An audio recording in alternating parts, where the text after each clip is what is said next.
పవన్ కళ్యాణ్ ఎవరంటే ఇక నేను ఆ హిందువులందరినీ ఒక తాడిపై తీసుకొస్తాను, సనాతన ధర్మం అని చెప్పాను. నేనేమో పెళ్లి చేసుకో ముందే పిల్లలు కన్నేస్తాను, ఇద్దరు హిందువులు స్త్రీలను వదిలేస్తాను, ఒక క్రిస్టియన్ స్త్రీని పెళ్లి చేసుకుంటాను. నేను సనాతన హిందువులు చెప్పుకునేటువంటి వ్యక్తి. అలాంటివన్నీ తెలిసినారు మీరు జనసేనలో ఎందుకు జాయిన్ అయ్యారు?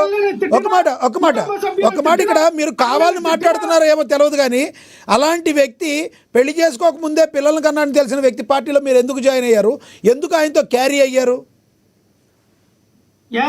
ఏమాశించారు ఆయన దగ్గర నుంచి? ఏమాశించారు?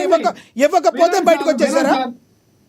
మంచి ప్రశ్న అడిగాం. పవన్ కళ్యాణ్ అనే వ్యక్తి నేను అంబేద్కర్ భావజాలతో ఉన్నాను. మీరు డైరెక్ట్ గా చెప్పండి. నేను అడిగిన దానికి, మీరు అడిగిన క్వశ్చన్ కి, పవన్ కళ్యాణ్ కి 2 పిల్లలు వివాహం ముందు పుట్టారు, అలాంటి చీఫ్ వ్యక్తి అని మీరు మాట్లాడారు. అలాంటి వ్యక్తి దానిలో మీరు ఎందుకు జాయిన్ అయ్యారు? మీరు దాని గురించి చెప్పండి, ఇంకేదో వేరే సోదొద్దు. మీరు ఆ వ్యక్తి 2 పిల్లల్ని కన్నాడు అని మీరు మాట్లాడారు. అలాంటి వ్యక్తి ఎప్పుడో పిల్లల్ని కంటే మీరు ఎప్పుడు జనసేనలో జాయిన్ అయ్యారు? ఎందుకు ఆ పార్టీతో కలిసి నడిచారు? ఆయన మీరు ఏం అడిగారు? ఆయన ఏం మీకు ఇవ్వలేదు, మీరు ఎందుకు బయటకు వచ్చారు? మీరు అడిగారు కదా, నీ సమాధానం చెప్పండి. పవన్ కళ్యాణ్ అనే వ్యక్తి మీ పార్టీలో ఉన్నప్పుడు, మీ పార్టీలో కష్టపడినప్పుడు ఆయన పిల్లల్ని కనలేదు. అప్పటికి మీరు పార్టీలో వెళ్ళే టైంకి ఆయన పిల్లల్ని కనలేదా? మీరు టాపిక్ ని చాలా చక్కగా డైవర్ట్ చేస్తున్నారు. మీరు అడిగిన పాయింట్ కోట్ చేశాను నేను. ఆయనకి పిల్లలు అప్పటికే ఉన్నారు. ఆయనకి పిల్లలు అలా ఉంటే అలా పిల్లల కంటం తప్పు. హిందూ ధర్మం మీద మీకు న్యాయం ఉంది, మీకు అవగాహన ఉందని చెప్పారు. మీరు ఎందుకు జాయిన్ అయ్యారు ఆ పార్టీలో? వినండి. పవన్ కళ్యాణ్ అనే వ్యక్తి కులాలు మతాల ప్రస్తావన రాజకీయాలు చేస్తారన్నాడు. ఈ రోజు చూస్తే తీరా ఎక్కడ చూసినా కులం మతమే వేగ్గా ఉన్నాడు. ఈ కుల మతాల మధ్య మనం ఎమ్మడలేము. పవన్ కళ్యాణ్ గారు చెగువేరా, అంబేద్కర్, పూలే, లేదా సుభాష్ చంద్రబోసు, అల్లూరి సీతారామరాజు అని పెద్ద నాయకులు భావజాలను చెప్పాడు. ఈ రోజు అందరి భావజాలను పోయాయి. చంద్రబాబు భావజాలం ఒకటే. వేరే టాపిక్ వెళ్తుంది. మీరు అడిగిన దానికి మీరు సమాధానం చెప్పరిక, మీరు దాన్ని మాత్రం దాటేసేయండి. మీరు మీ పుక్కిట పురాణం మొత్తం చెప్తారు, అడిగిన దానికి తప్పితే అడగని దాన్ని మొత్తం చెప్తారు. మీరు చెప్పిన అభిప్రాయం అర్థమైంది. లక్ష్మణరావు గారు నేను అడిగిన క్వశ్చన్ మీకు అర్థమైంది. మీరు తెలివిగా దానికి సమాధానం చెప్పరు. పవన్ కళ్యాణ్ హిందువులు మీరేమన్నారు? ఒక మాట వినండి. మీరేమన్నారు? పవన్ కళ్యాణ్కి హిందువుల మీద ఇది లేదు, గౌరవం లేదు, ముందుగానే పిల్లల్ని కన్నాడు అన్నారు. ముందుగానే పిల్లల్ని కన్నా వాళ్ళ పార్టీలోకి మీరు ఎందుకు వెళ్ళారు? ముందుగా పిల్లలు కన్నాడు అన్నప్పుడు అప్పుడే ఆగిపోవాలి కదా, మీరు ఎందుకు వెళ్ళారని నేను అడిగా. దానికి సమాధానం చెప్పట్లేదు మీరు.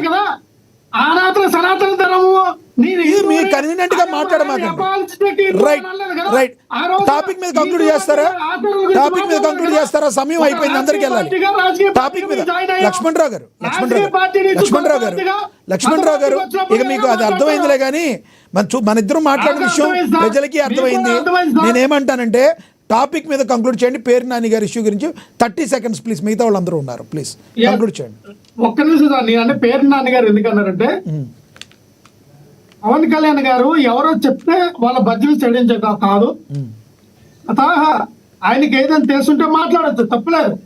ఆయన అభియోగాలు రాజకీయ పార్టీగా ఆరోపణలు చేయొచ్చు, కానీ బేస్లెస్ ఆరోపణలు ఎప్పుడు చేయకూడదు.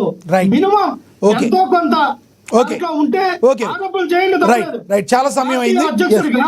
చంద్రబాబు నాయుడు అభిప్రాయం అర్థమైంది సార్. చంద్రబాబు నాయుడు చెప్తే బయటకు వచ్చి అనుకుంటే జీవితంతో మరుగా ఉంటుంది. ఓకే, మీ అభిప్రాయం అర్థమైంది. యశ్వంత్ గారు కంక్లూడ్ చేయండి ప్లీజ్. సార్ వినిపిస్తుందా? ఎస్, కంటిన్యూ చేయండి ప్లీజ్.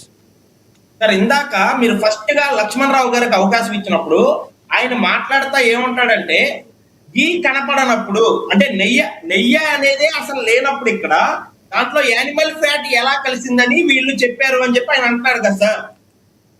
ఇక్కడ అసలు నెయ్యే లేదు అంటే యానిమల్ ఫ్యాట్ లేకుండా తయారు చేశారని, యానిమల్ ఫ్యాట్ తో లేకపోతే ఇలాంటి కల్తీ వాటితో తయారు చేశారనే కదా అర్థం. నెయ్యిలో యానిమల్ ఫ్యాట్ వాడతారా? వాస్తవం చెప్పండి మీరు. ఎక్కడ మీరేం చెప్పదలుచుకున్నారో చెప్పండి ప్లీజ్. సార్ ఫస్ట్ రెస్పెక్ట్ విషయంకి వస్తే, ఆయన ప్యానెల్లోకి వచ్చినప్పుడు ఏదో విజృంభించుకుంటా అరుచుకుంటా అనే గౌరవం ఉండదు, ప్రత్యర్థి అనే గౌరవం ఉండదు. ఏంటయ్యా నువ్వు, నేను చెప్తున్నా నేను అంటారు. అంటే నేనేమనుకుంటున్నానంటే అలా మాట్లాడితే జగన్మోహన్ రెడ్డి గారి దృష్టికి వెళ్ళిపోయి ఏమన్నా పెద్ద పెద్ద స్థాయికి వస్తారేమో అని ఆశపడుతున్నారేమో నాకు తెలియదు. కానీ ముందుగా గౌరవం గురించి పవన్ కళ్యాణ్ గారికి నేర్పించడం కంటే ముందు మీరు గౌరవం నేర్చుకోండి. ఫస్ట్ ప్రత్యర్థులకి, యాంకర్లకి, అందరికి గౌరవంతో మాట్లాడటం. ప్రతి ఒక్కరు మిమ్మల్ని చాలా చిన్నగానే మంచిగానే సమాధానాలు, ప్రశ్నలు అడుగుతున్నారు. మీరు కూడా అదే విధంగా మాట్లాడాలి. కానీ ఏంటయ్యా నువ్వు బలిసిందా అంటే అవ్వదు. ఇంకోటి వచ్చేసి వైఎస్ఆర్సీపీ తరఫున విజయభాస్కర్ గారు కూడా నేను ఇందాక అడిగిన ప్రశ్నకి ఏమన్నారంటే, తిరుపతి యొక్క గౌరవం, తిరుపతి వెంకటేశ్వర స్వామి గౌరవం తగ్గించడం నాకు ఇష్టం లేక మేము మీరు చేసిన అన్యాయాన్ని బయటికి తీసుకురాలేదు అంటున్నారు కదా. అంటే దేవుడికి అన్యాయం జరిగింది అన్నప్పుడు బయటికి తీసుకొస్తే మీ గౌరవం పెరిగి దేవుడి విషయంలో వీళ్ళు తప్పు చేశారంట అని ప్రజలందరికీ తెలిసింది కదా. దాంట్లో గౌరవం ఎందుకు తగ్గిద్దండి? తగ్గితే మా పార్టీ గౌరవం, తప్పు చేసిన వాళ్ళ పార్టీ గౌరవం తగ్గిద్ది. కానీ తిరుపతి దేవస్థానం గౌరవం ఎందుకు తగ్గిద్ది? రైట్ రైట్ రైట్ మీ అభిప్రాయం అర్థమైంది. ఎస్, విజయశేఖర్ రెడ్డి గారు కంక్లూడ్ చేయండి. ఏమండి, చిన్న విజయభాస్కర్ గారు అంటే అన్ని పవన్ కళ్యాణ్ గారు చేశారా? మీరేం చేయలేదండి. ఏమండి, చంద్రబాబు నాయుడు గారి గురించి చెప్పుకోవాల్సిన అవసరమే లేదు. ఆయన ఈ రాష్ట్రంలోనే కాదు, దేశంలోనే కాదు, ప్రపంచంలోనే ఒక పొలిటికల్ ఐకాన్, రాజకీయ మేధావి, ఒక గొప్ప రాజకీయ నాయకుడు, రాజకీయ నిబంధనుడు, దార్శనికుడు, ఉన్నత ప్రమాణాలకు విలువలు పాటించే వ్యక్తి. ఈ రోజు మాకు 134 సీట్లు వచ్చాయండి తెలుగుదేశం పార్టీకి. మా గురించి మాట్లాడడం అనేది అసలు దానికి పాయింటే లేదు. ఎప్పుడైతే పేర్ని నాని గారు, పవన్ కళ్యాణ్ గారు ఎవరు అన్నారు కాబట్టి మాట్లాడాం. అది కూడా అంతేగాని ఇద్దరు మంది కాళ్ళ పెట్టడానికి ట్రై చేయొద్దు. మీరు పెట్టినా ఇక్కడ బలపడేవాడు లేదంటే బయటకు పోయేవాడు లేదు. అది తెలిసే మీరు ఈ కులాల కొప్పట్లు ఎందుకు పెట్టుకుంటున్నాడు. ఇంకొకటి, అంబేద్కర్ వాదం గురించి మాట్లాడతారండి. నేను అడుగుతున్నా, అంబేద్కర్ వాదంలో లేని వారు ఎవరో చెప్పండి ఈ రాష్ట్రంలో. మేము కూడా అంబేద్కర్ వాదినే. నేను కూడా అంబేద్కర్ రచించిన రాజ్యాంగాన్ని బట్టి నేను పోతా. ఈరోజు ఈ రాష్ట్రంలో అందరూ పోవాల్సిందే. అంబేద్కర్ వాళ్ళు కాళ్ళు ఎవరండి? కూడా మాట ఆయన పవన్ కళ్యాణ్ గారు పెళ్లి చేసుకోకుండా పెట్టబట్టే అన్నారు. అది నిజం కాదని నేను అనుకుంటున్నా. బట్ అదే నిజమైతే ఏమంటే దుష్యంతుడు, శకుంతల వారి వల్ల పుట్టిన వ్యక్తి భరతుడు.